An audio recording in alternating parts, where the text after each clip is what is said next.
Howdy, fellow Guardians. I hope your day is as good as mine, because I found out Stasis Warlock is a thing that exists, and I'm loving it.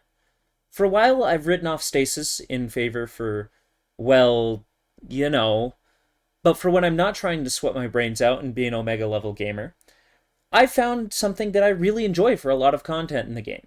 Shadebinder is sweet, and, well, maybe you can't ooga booga everything on your screen like you can with the light subclasses. You can make the game really, really slow, which is actually super fun. As always, check the description for the dim link in the build. Also, like and subscribe if you enjoy the video. Let's get into it.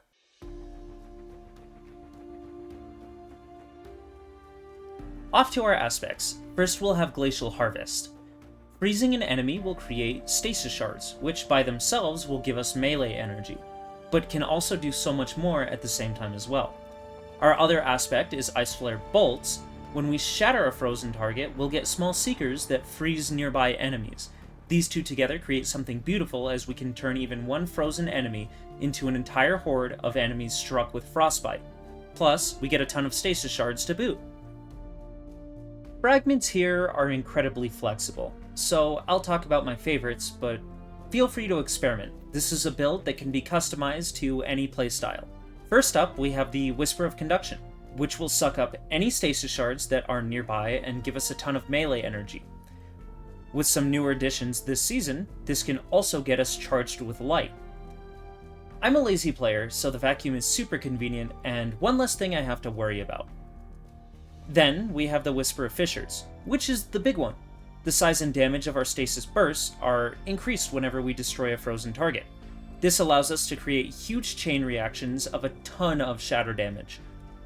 For some defense, we have the Whisper of Chains, which gives us damage resistance while near frozen targets, which we often have. Free damage resist that stacks with our resilience? Yes please. Then we have the Whisper of Refraction. This gives us class ability energy whenever we defeat a frozen target, which we do a lot of. It's always nice to have a healing rift in our back pocket because Stasis is really bad at healing itself, especially in that land of Devour and Restoration that we seem to live in. Also, as a side note, I'm sure any Stasis enthusiast out there will notice the absence of a particular fragment, and we'll get to that, along with another aspect, I promise. And now it's time for our abilities.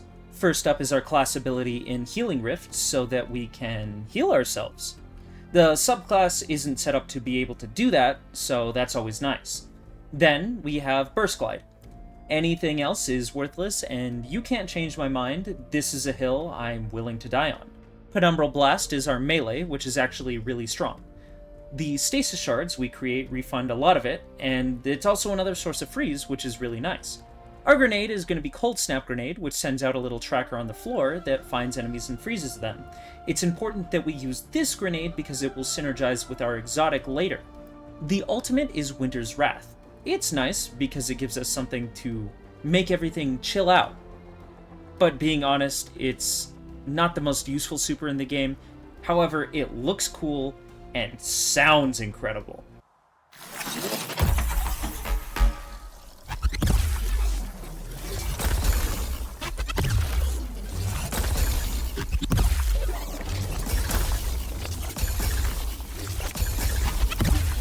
Now off to the elephant in the room, the Whisper of Rhyme. Well, yes, it can heal you, and even grant an overshield. I have an example here of why I don't like it. Did you see how much a shard healed me? Let's zoom in real close and get a glimpse. Yeah, not a fan. And that's the real setup for the build. Now let's get into the real spice with some of the armor and weapons.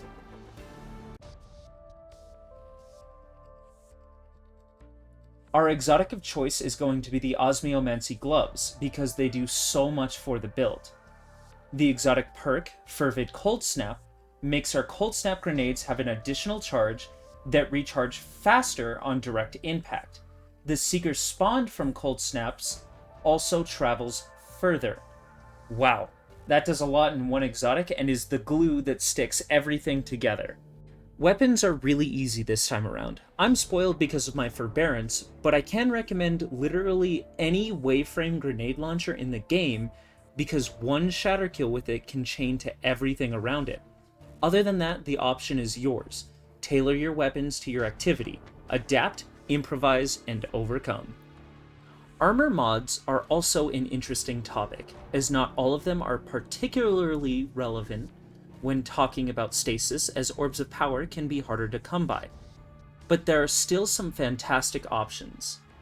We're going to start with the boots this time because of elemental charge. This allows your stasis shards you're already collecting to give you armor charge. Then, 2 surge mods of your preference. Going up, we have the chest piece, which I use for damage resistance in the activity I am doing. For our arms, we have momentum transfer, bolstering detonation, and focusing strike for a crazy amount of cooldown reduction on our abilities. Our headpiece has a siphon mod that is relevant to our loadout, such as Arc Siphon for forbearance, and then Font of Wisdom to increase that super regeneration. While it's not the best super, it's still good to spam that super button. The class item has Time Dilation to keep armor charge, and Double Bomber for even more crazy grenade regeneration, just to ensure we never run out of our grenade. And now with all of that in mind, let's move over to some gameplay tips.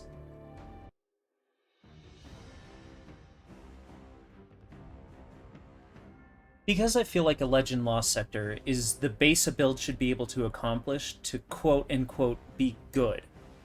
Here's some footage of me being a bot inside of one on the moon. And before anyone gets too excited, I didn't feel like doing another run, so there will definitely be some bot behavior. The first thing that I alluded to earlier is the chain explosions that this build is great at. Freezing enemies lines them up perfectly for a grenade launcher shot, and that's exactly what I try to do. And while it's not always advisable to get too close and personal with enemies the higher up you go in difficulty, with the freeze effect you can melee enemies and usually kill them, especially if they're in a group. If you want to save grenade launcher ammo, that's a great way to do it. Secondly, spam the grenade. You get it back so quickly, and you don't even have to kill an enemy. Why not just make your local battlefield a frozen wasteland? Your super is also something you shouldn't feel like you have to hold on to because you can get it back so quickly. Find a big group and freeze them to death. Stasis is unique as well because it can be very versatile against champions. Traditionally, you have anti-unstoppable if you break them out of being frozen, and slows from weapon with chill clip will also synergize with our subclass and stun overloads. If you want to, you can also freeze barrier champions before they put up their shield. Just make sure you time it right. Personally, I just use Leviathan's Breath because I'm too stubborn to run anti-barrier weapons this season. I should also talk about another aspect as well with the small stasis buoy we can get. If you enjoy using Bleak Watcher, go ahead. That showcases the flexibility of the build. I'm just not its personal biggest fan. And make sure you use your Rift, unlike me, to keep the healing coming in. It's always nice to have in any level of content.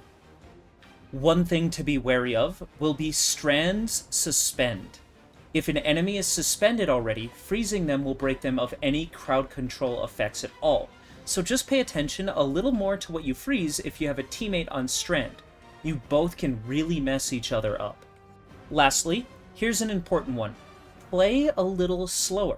It can take time for enemies to freeze and set up, but when you do, you can dish out some big damage.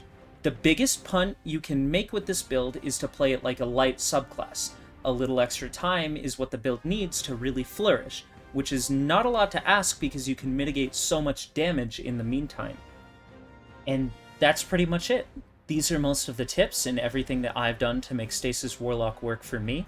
It's a wonderful, flexible subclass that can do a lot of versatile things. While not instantly killing everything, you can set up for some really satisfying chain reactions. And that's everything I really have to say about Shadebinder.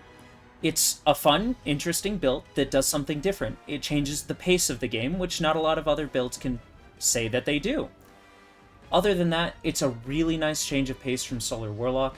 And is it the most competitively viable build in, say, Hyper, Master, GM content where you need to be an Omega level gamer with an Omega level build? No. It's just fun. And that's something I find myself enjoying about it. And thank you guys so much for watching. If you enjoyed the build and the video, feel free to leave a like and maybe subscribe. I know I would really appreciate it. Thank you so much for watching, and you guys have a wonderful rest of your day.